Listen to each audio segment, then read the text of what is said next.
মা কোথায় গো? কোনো মতে খাইয়েছি, এখন ঘুমোচ্ছে। পুরো ব্যাপারটা আর কে কে জানে? পুরো ব্যাপারটা তো বৌদি নিজেই বিশ্বাস করে উঠতে পারছে না।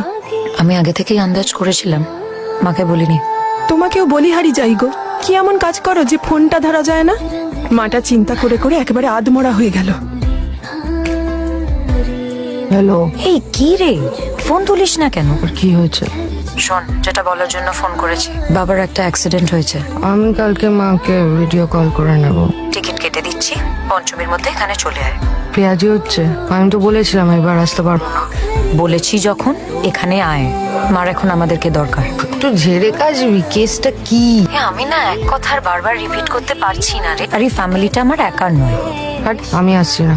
একা আমি অ্যাজ ইউজুয়াল সব সামলাবো। আচ্ছা ঠিক আছে, বাপের মতন চিন্দিগিরি করিস না। 200-250 টাকা এক্সট্রা দিয়ে আমার জন্য একটা উইন্ডো সিট বুক করিস। রাখলাম। এসো বল।